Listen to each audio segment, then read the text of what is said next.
Buenas noches a todos. Un placer estar aquí con ustedes. Como dijo Ingrid, gracias por la invitación, Fernando y Ingrid. Mi nombre es Catherine Rivera y soy economista y voy a tratar de dar mis mejores pronósticos para este año. Y les invito, si quieren, mientras estoy dando la charla, levantarse la mano o interrumpirme, con todo gusto, lo hace más divertido y entretenido para mí, para la audiencia. Así que con todo gusto y con toda confianza, tenemos unos micrófonos, tengo entendido, Ingrid, así que pueden hacer eso también o esperar hasta el final. Así que arranquemos. Esto es básicamente un resumen de lo que estoy viendo. Y la buena noticia es que estoy viendo una economía y un mundo favorable al riesgo, favorable a los portafolios. Un mundo donde los Estados Unidos crece menos, pero sigue creciendo, donde el S&P 500 sigue subiendo, probablemente habrá unas correcciones porque es normal, 5-10%, pero en general el riesgo de mercado lo veo atractivo para el mundo de acciones. La inflación se estabiliza en los Estados Unidos arriba de la meta, que es 2%, pero se estabiliza en un rango de 2.5 a 3%. No converge a 2. Y el mercado no lo necesita tampoco.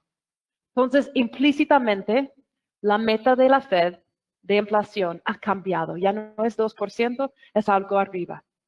Y eso está bien. Y sabemos que arriba de 2% la Fed igual y si baja la tasa. Esperamos que este año la Fed baja 2 veces a 25 puntos, 25 básicos cada golpe. Lo que motoriza la economía es el consumo de servicios y el consumo de bienes. La confianza se ha mantenido bastante resiliente a pesar de aranceles, a pesar de guerras, a pesar de muchas cosas que han sucedido en la economía. Hablando de los aranceles, estamos en una fase que yo llamo, no es desglobalización, pero es algo parecido. La incertidumbre al respecto al comercio ha subido bastante, subió mucho el año pasado, pero ha bajado.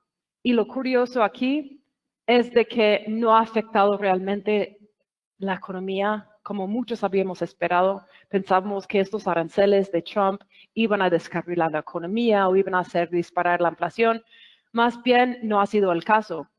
Y estamos ahora en un mundo donde la Fed puede incluso bajar tasas, y eso es efectivamente lo que estamos viendo. La tasa real es la tasa donde está la Fed menos inflación, y eso es históricamente todavía bastante alto, que se supone que es algo restrictivo a los préstamos y a la actividad económica. Pero lo curioso es que en esta ocasión no lo ha sido.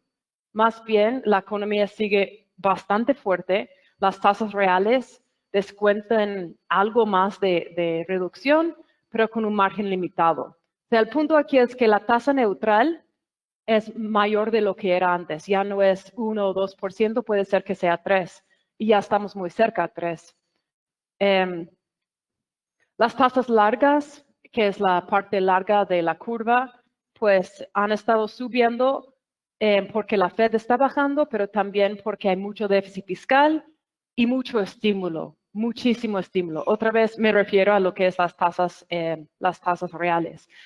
Esto para mí es el enfoque principal para este año. Y les voy a dar unos parámetros muy claros, porque me gusta tratar de hacer las cosas muy claras. Las tasas reales, como dije, ahora estoy mirando el 10 años, el bono de 10 años de tesoros menos inflación. Esa cifra es la tasa que parece que que se forman las valuaciones, ¿sí? Y cuando baja es favorable a la búsqueda de riesgo. Ya yo creo que está llegando a su máximo y va a empezar a bajar. Que a mí me dice que si tengo razón y la tasa real baja, porque la Fed va a bajar, porque las expectativas de inflaciones están bajando, pues entonces fomenta más apetito a buscar riesgo y hace que la renta fija sea de nuevo como un hedge. Lo curioso es que todavía incluso con una tasa alta de 3,75 y una tasa una tasa real todavía alta, las condiciones financieras siguen bastante relajadas. Entonces, el riesgo aquí es que la Fed hace demasiado, baja demasiado, hace que la economía reacelere mucho más y la inflación dispare. Entonces, ojo con la tasa real. Si la tasa real rompe 5% para arriba, 5% desde mi punto de vista es más o menos el número mágico, digamos, porque a 5% la tasa real compite con acciones, porque acciones tienen un rendimiento de utilidades, que es por ahí. Entonces, si la tasa real, que es el bono de tesoros, compite con equities, hace que las acciones pueden bajar. Entonces, ojo con las tasas de 10 años y ojo con las expectativas inflacionarias. Si la inflación dispara, entonces, ¿eso qué hace? Hace de que la Fed no baja más, sino que tal vez sí tiene que subir. Eso sería el peor caso para los mercados accionarios. ¿De acuerdo? Entonces, la tasa real es el punto clave desde mi punto de vista. Y lo que mueve la tasa real es la Fed y la inflación, las expectativas de inflación.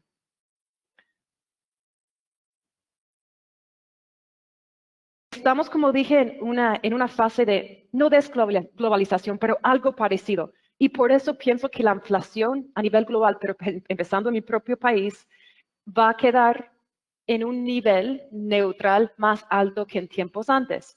Vimos que en los 90 fue un periodo de globalización. Entramos en NAFTA, tuvimos GATT, tuvimos WTO, y eso hizo de que la inflación de manera estructural bajara, ¿sí?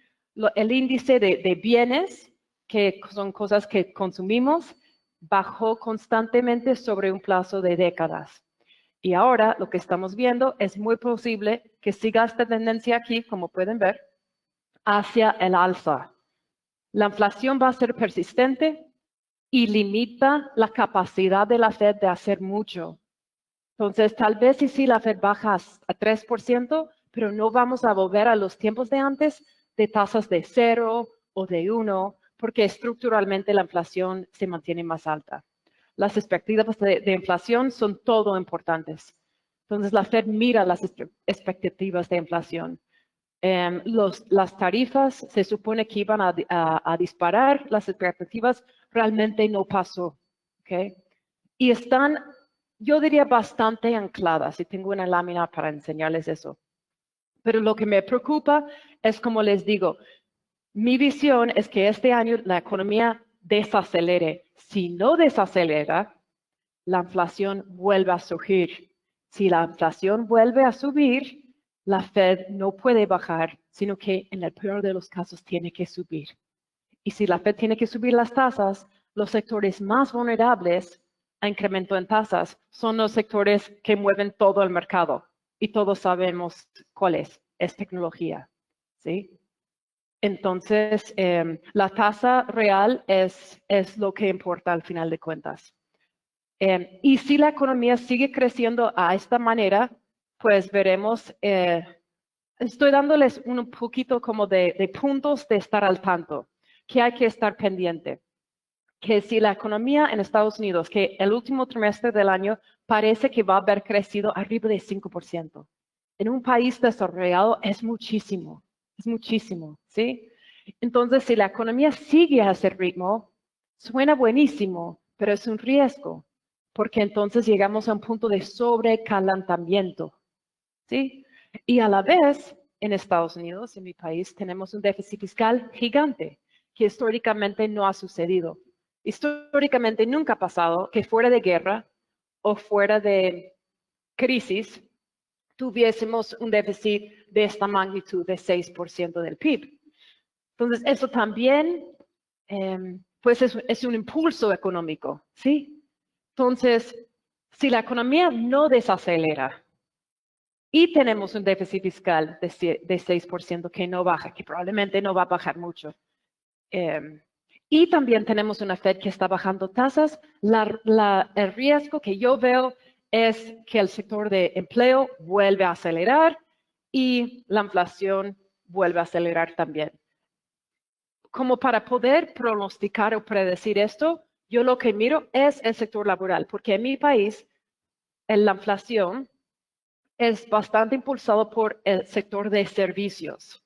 De 2.8% de inflación, 1.8 puntos de esa cifra viene del sector de servicios. Lo demás viene del sector inmobiliario, ¿ok?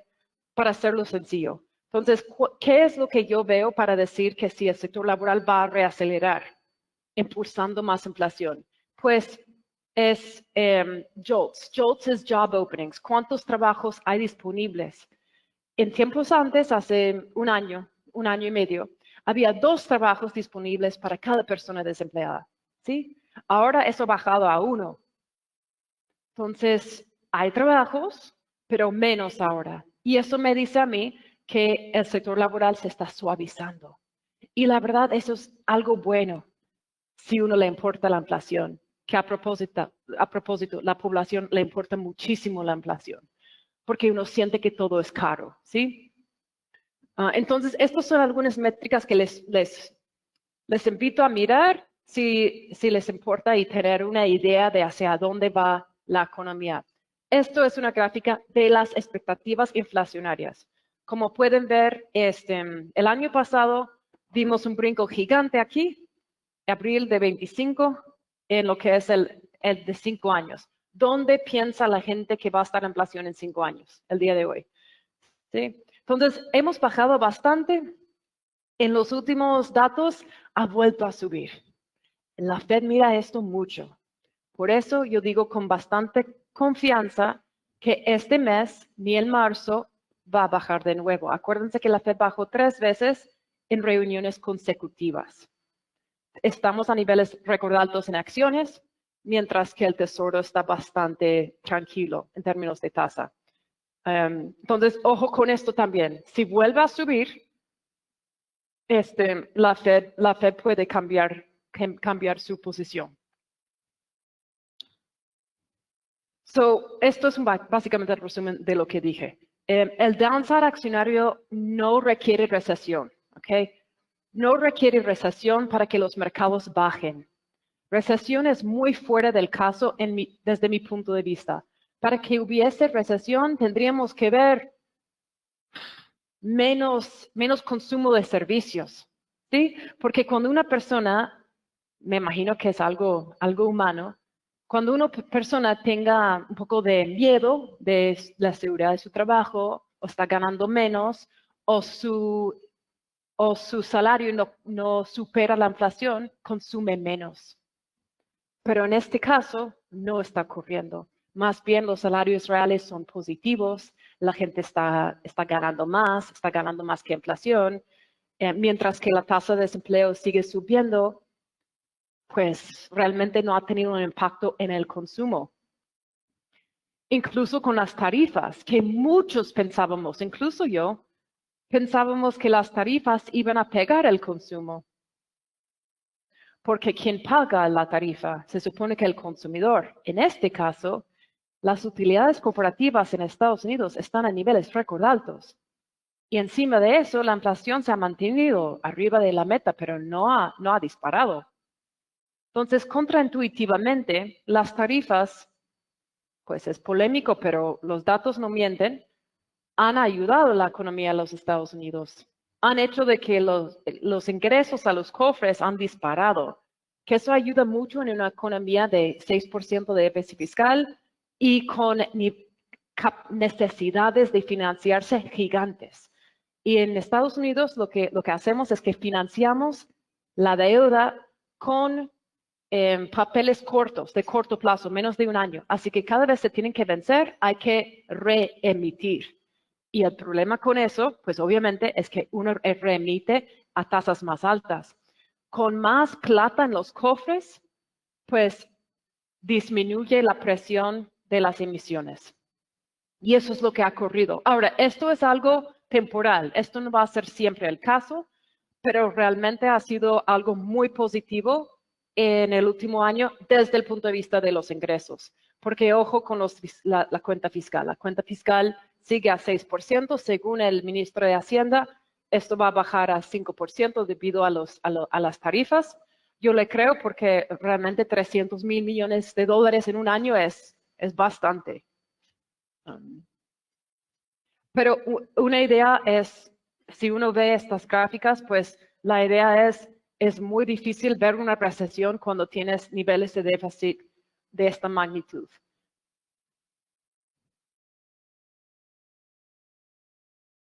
Los mercados no les importa el déficit fiscal, pero en algún momento va a tener un impacto.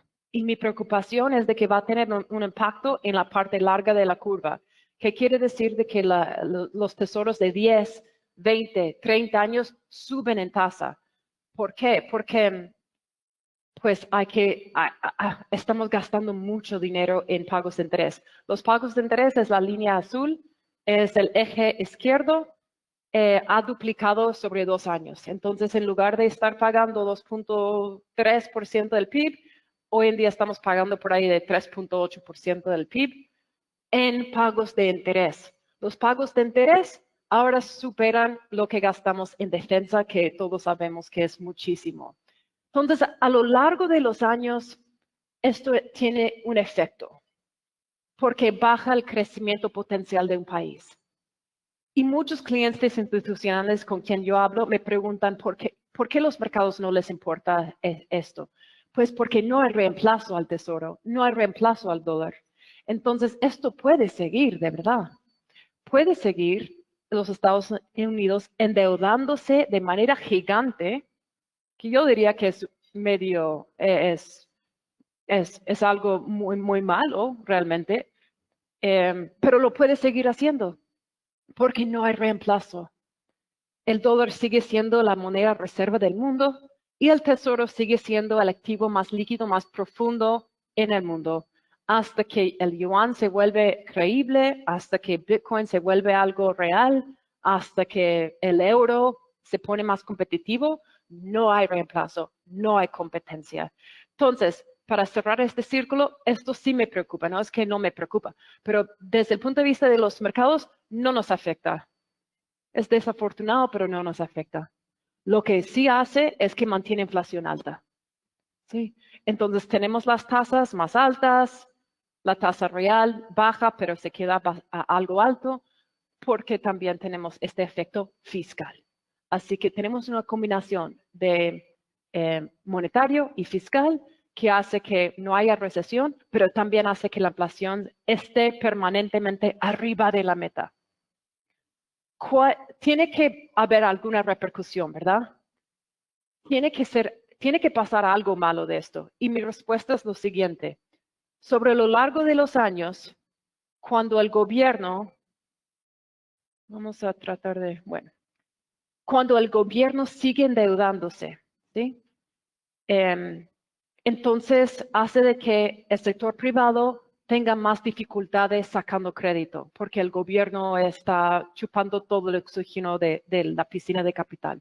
Entonces hace de que el crecimiento potencial del país baja, ¿sí? Entonces eso es lo que va a pasar en Estados Unidos. En vez de ser un país que puede crecer a 2, va a ser sobre lo largo de los años un país que puede crecer máximo 1.8, 1.5, 1, tipo Japón.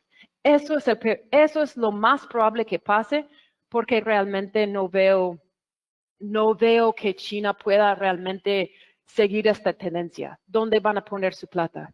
Esta es una gráfica de los tesoros que están en las carteras de China. Y sí, efectivamente han ido bajando su posición. Están comprando oro, están comprando cobre, ¿ok? Están comprando otras cosas. Pero llega un punto y mi apuesta es, si vengo aquí el próximo año, esto va a quedar como estabilizado, no va a seguir bajando, porque ¿por dónde? ¿Por dónde van a poner el dinero? Pero esto empezó, y esto fue algo geopolítico, esto empezó cuando Estados Unidos puso sanciones a Rusia en 2022, efectivamente aquí. Aquí es cuando empezó. China, siendo unas personas muy pilas, se dieron cuenta, si no estamos en este círculo de amigos, somos vulnerables. Así que vamos a diversificar. Y es lo que han hecho. Esta es la gráfica que quería mirar. Esta es la gráfica de de crowding out, de cuando el gobierno con su necesidad de emitir para cubrir déficits, tiene que endeudarse tanto, de que ya ahora, desde 2015, el gobierno es más endeudado que el consumidor en los Estados Unidos. Entonces, el gobierno tiene que, pues, colocar papel, haciendo que la tasa esté alta, haciendo que la tasa de 10 años esté alta, que está atado a la tasa hipotecaria, haciendo las casas muy caras. Entonces, todo se vuelve caro, ¿sí? Entonces, esto se llama crowding out del sector privado. Es cuando el gobierno se pone muy grande, forzando las tasas arriba y haciendo todo bastante más caro, ¿sí? Y esto es un fenómeno muy adverso a lo largo de los años de cualquier economía,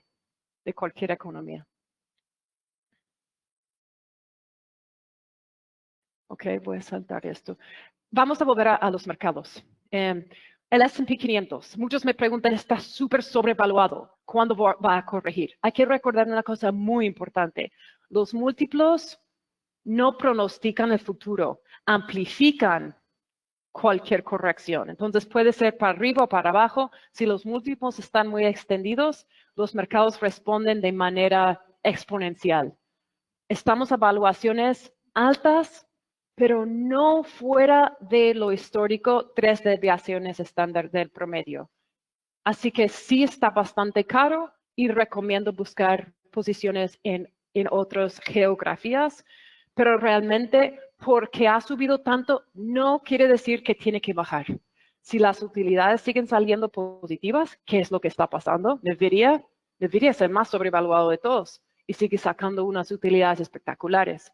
Si las utilidades siguen subiendo, si la tasa real se mantiene bajo, esto puede seguir. Y de hecho, mi escenario base es que el S&P 500 sube otro 10% este año, que es históricamente anormal, porque eso sería 4 años de crecimiento doble dígitos. No pasa, nunca ha pasado.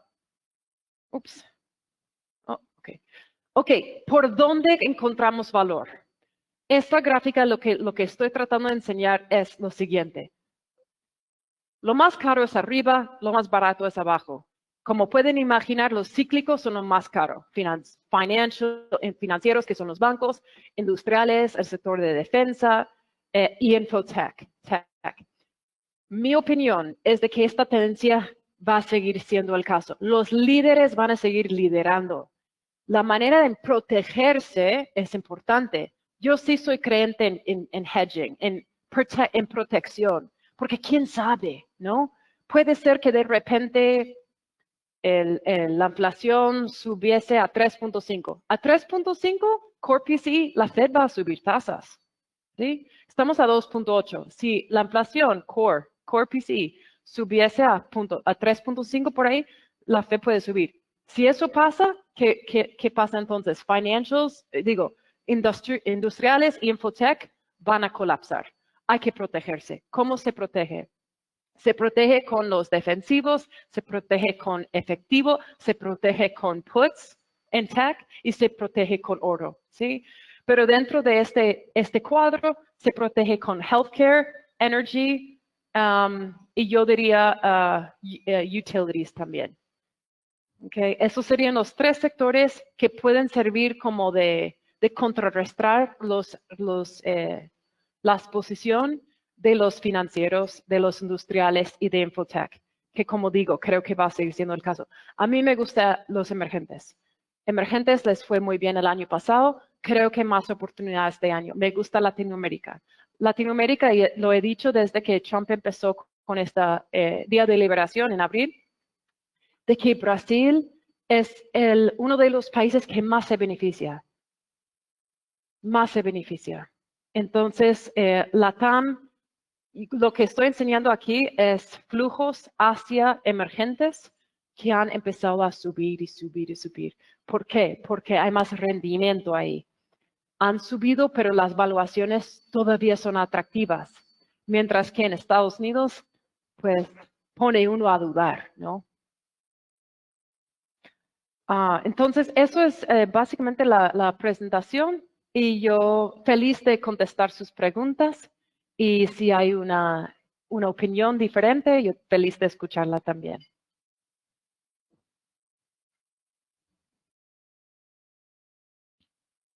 Tienes ahí. Ok. Tengo una pregunta de parte de alguien que está en nuestra sesión de streaming y dice, si la recesión no dañará el crecimiento en la red. Bueno, se refiere a la rentabilidad de las AFP. Vamos a hacer una pausa porque luego vienen nuestros expertos de inversiones para poder hablar del desempeño de los portafolios. Pero de todas maneras, si alguien tiene una pregunta que le quieran dirigir a Catherine, aquí tengo una. En conclusión, entonces, podemos como afirmar si existen riesgos o no de recesión para este año. ¿Recesión? Recesión siempre hay un riesgo de 20%, porque acuérdense en la clase de economía, the business cycle, el cíclico económico, es así como una ola. Tiene altos y bajos y todo lo que viene en el medio. A cualquier punto de ese ciclo, no sabemos con precisión exactamente dónde estamos en ningún momento, pero la verdad es que en cualquier momento hay un riesgo de recesión de 15 a 20%. Yo no lo pongo más arriba de eso. Hay personas que piensan que puede ser incluso hasta 50%. No está en mi radar, no lo veo. Porque para que hubiese recesión tendríamos que ver un consumidor más débil y más bien el consumidor en Estados Unidos más flojo, pero sigue bastante fuerte. Entonces yo pondría el riesgo de recesión a lo normal, 15, 20%. Es bastante bajo. Pongo la probabilidad de sobrecalentamiento más fuerte que nada, que sería que la economía volviese a acelerar a un ritmo de 3, 4%, haciendo que haya más inflación, haciendo que la Fed subiese tasas. Pero mi escenario base, para repetirlo, es crecimiento más moderado este año, ¿sí? En vez de 2.5 el año pasado, 2% este año, que deja que la Fed baje 2 veces más, que es un escenario bastante positivo. Y que hace que el equity siguen teniendo un buen retorno. Pero recomiendo buscar oportunidades por fuera de US, mirando sobre todo a los emergentes, para resumirlo. Muchísimas gracias. Tengo otra. Deberían preocuparnos los riesgos de guerra, de conflicto. Lo curioso es que hemos tenido guerra y los mercados no han reaccionado mucho. Tuvimos guerra con Israel y Irán, que yo pensé que iba a realmente golpear los mercados. No lo hizo. ¿Por qué? Porque los iraníes no cerraron la brecha de Hormuz. Si fuesen a cerrar la brecha de Hormuz, que es donde pasa 1/3 de toda la energía mundial, pues el petróleo sube y dispara. Pero no lo hicieron. Tuvimos bastantes conflictos y realmente hemos tenido tantas cosas, aranceles, credibilidad de la Fed, el presidente y del Departamento de Justicia acusando al presidente del Banco Central de crímenes y tal, y los mercados no se mueven. Es impresionante. Entonces, claro, siempre hay un riesgo de un cisne negro que puede cambiar la visión. Es imposible predecir cuál sería, pero yo creo que muchas de las personas con quien hablo estoy muy enfocada en la Fed, la credibilidad y si va a poder realmente seguir su trabajo, que es pues medir la economía y ajustar las tasas según lo que ellos piensan. De acuerdo. ¿Qué tanto más consideras tú que puede ayudar la inteligencia artificial a las acciones tecnológicas? Esa es una excelente pregunta y la inteligencia artificial ha sido una de las cosas que ha motorizado la economía y los mercados, los dos. Y lo que hemos visto es una carrera de gastar, de invertir. Todas las compañías están invirtiendo en AI. Yo creo que sí es algo estructuralmente real, no es una burbuja. Las burbujas hay que tener en la mente que burbujas son exceso de búsqueda de riesgo. No vemos un exceso de búsqueda de riesgo en este momento. Muchas de esas compañías son rentables. No todas, pero algunas. Yo creo que como hace la pregunta es sobre tecnología, sin duda alguna AI va a seguir siendo el motor de tecnología. Yo creo que van a haber ganadores y perdedores. Los ganadores van a ser las compañías que utilizan el AI, que utilizan esta tecnología.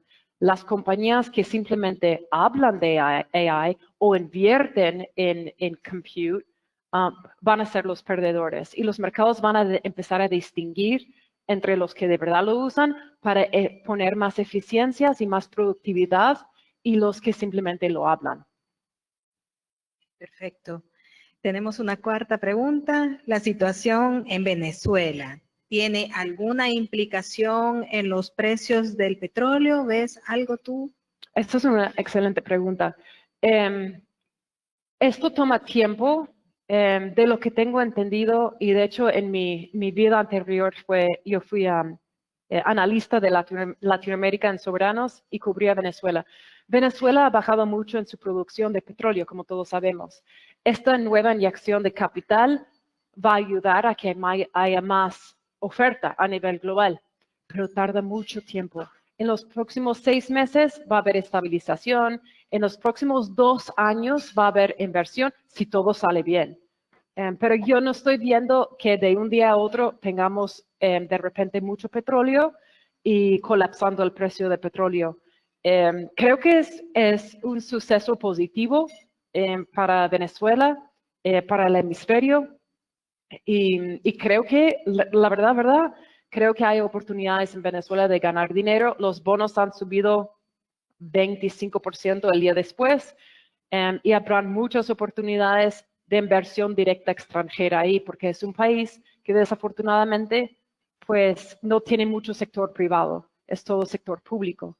Entonces el sector privado es lo que genera, el sector público pues no.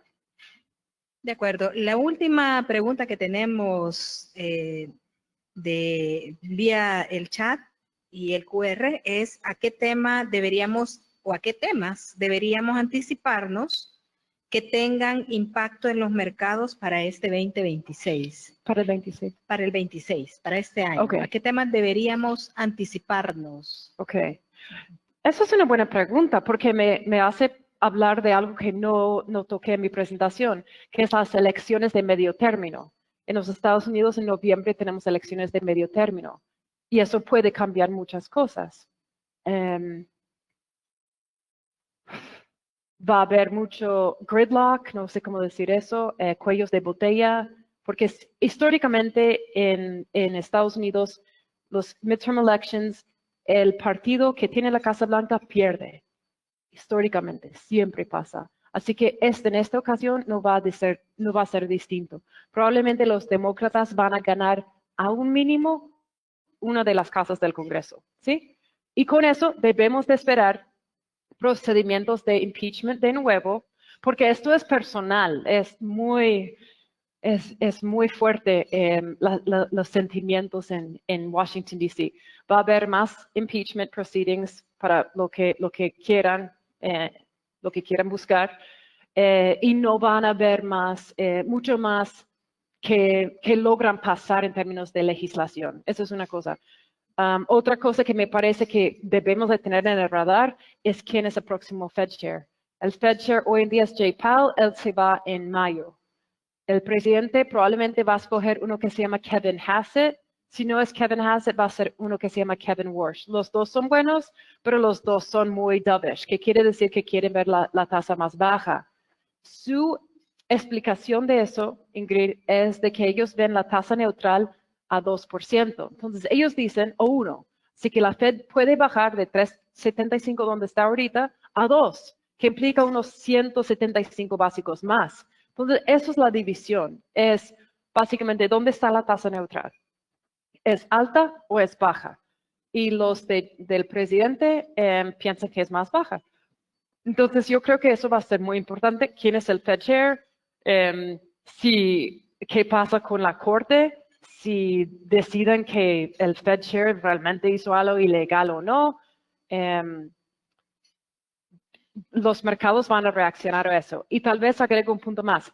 Fíjense que los mercados no reaccionaron cuando salió la noticia del Departamento de Justicia acusando al presidente del Banco Central. No reaccionaron. porque creo que los mercados, la gente de verdad, lo que piensan, hacen con su dinero. Y la Fed sigue siendo independiente, la Fed sigue siendo un ente respetado, y realmente no veo un riesgo de que el presidente quiere llevar la Fed a hacer, a hacer sus deseos. No lo veo así. Y si los mercados reaccionan negativo, yo lo veo como momento de compra. Si el 10-year Treasury, el bono de 10 años, supere 4.20, 4.25, es compra. Eso es mi opinión. De acuerdo. Tenemos otra por acá. La duda se refiere sobre todo al alza reciente de metales preciosos, como el oro y la plata. ¿Tiene sentido invertir en metales de protección aún ahora que está en máximos históricos? Sí. ¿O a qué se debe la creciente subida? Esa es una excelente pregunta porque me parece que oro se beneficia de varias cosas. No es solo inflación, sino que es una jugada contra fiat money. Oro es, si uno no cree que los bancos centrales tienen credibilidad, compras oro. Si uno cree que la inflación no lo van a agarrar, no va a bajar, compras oro. Si tienes miedo de guerra en Rusia, China invadiendo Taiwán, compras oro. Si te gusta Bitcoin, pero te da miedo, compras oro. Oro, los bancos centrales, China, Arabia Saudita, Rusia, están todos comprando oro. Yo creo que a estos niveles es un poco caro, ¿sí? Si lo tienen, genial, mantenerlo.